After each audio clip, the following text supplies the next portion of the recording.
You know, we humans have had our political campaigns, but do you know that the animal kingdom has had a campaign to convince humans of some things, and it has been going on for thousands of years. And it all started in the Garden of Eden.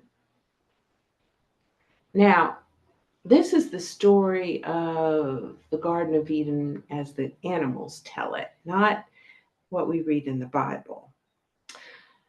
And according to the animals, God was considering giving one of them dominion over the earth.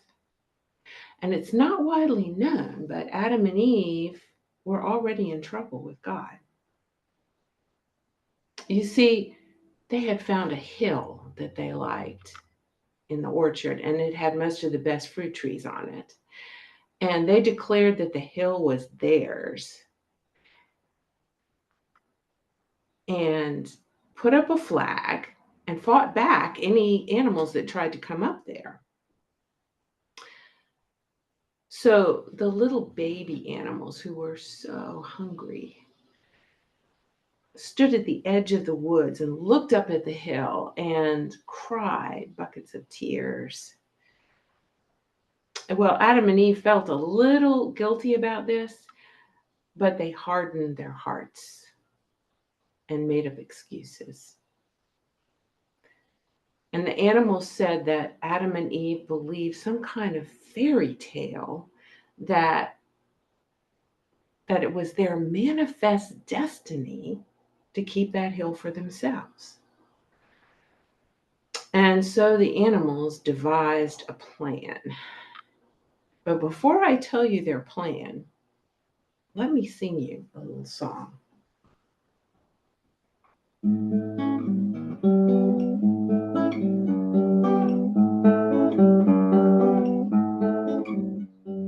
Adam and Eve have wandered up a hill to fetch a pail of fairy tales, and they are wandering still. Mm, mm.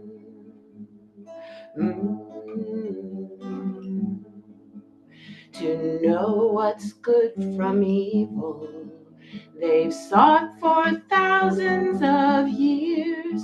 How sad that their love for the fruit they eat may cause somebody else tears.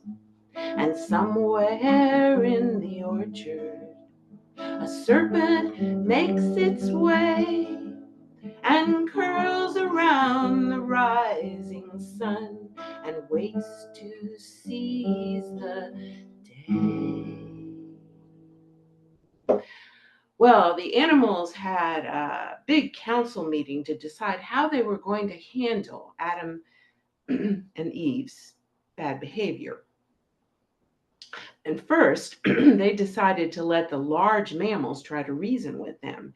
And so that battalion was led by a large black bear named Beryl the Brave. And so she led a bunch of lions and tigers and bears up to the edge of the hill. And when Adam and Eve saw this, they were terrified. But Beryl said, "Be not afraid. We come to you in peace. All we want is for you to share your hill and fruit with us because it's the right thing to do and you know it." But Adam and Eve shook their heads, looked at each other, and agreed that that was asking too much. They did not want those animals on the hill with them. And so they started throwing spears at them.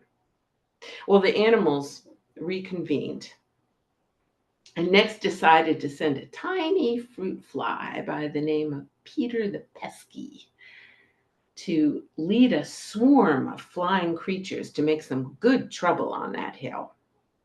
So Peter led some flies and bees and birds up there, and they flew in circles around the top of the hill, buzzing and chirping and hiding behind trees, and then coming out and started to peck and bite and sting Adam and Eve. And Adam and Eve were wearing bear grease that they used to anoint themselves as rulers of the forest, so that attracted the flies even more. And so they swatted and ducked and screamed and finally ran deep into a cave where they couldn't be found. And so once again, the animals called a council and debated about what could possibly convince these human creatures to turn from their evil ways. And then the beautiful, colorful corn snake, Cecilia the savvy, came forth.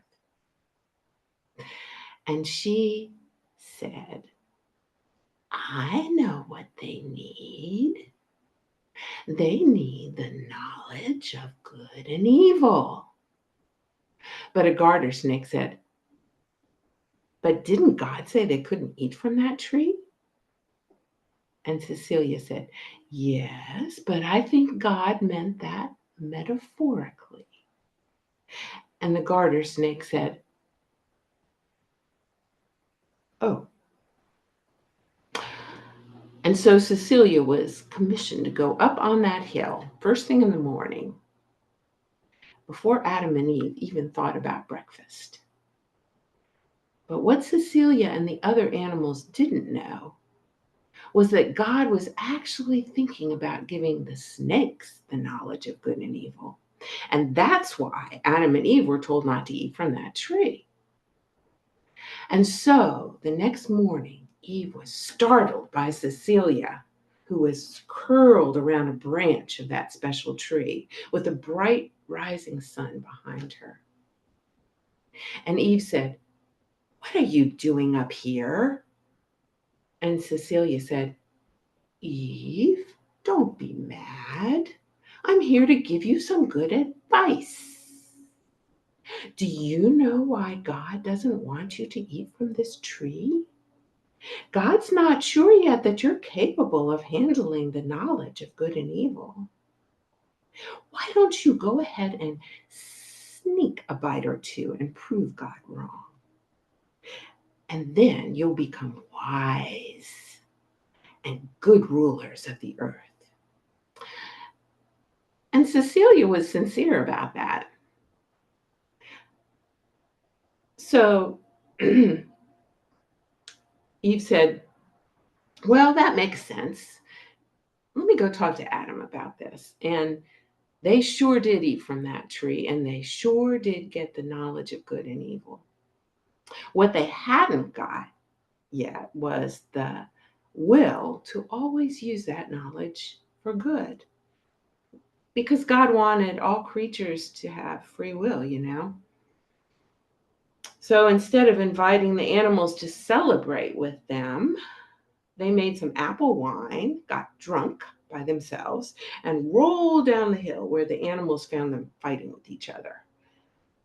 And the animals keep trying to convince those silly humans in secretive ways and places that not many humans understand. And it all started in the Garden of Eden.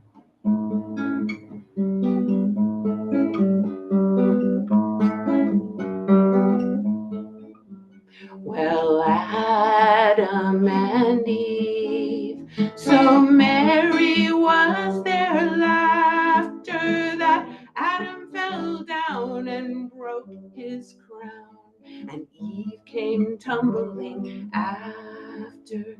Yes, Adam fell down and broke his crown, and Eve came tumbling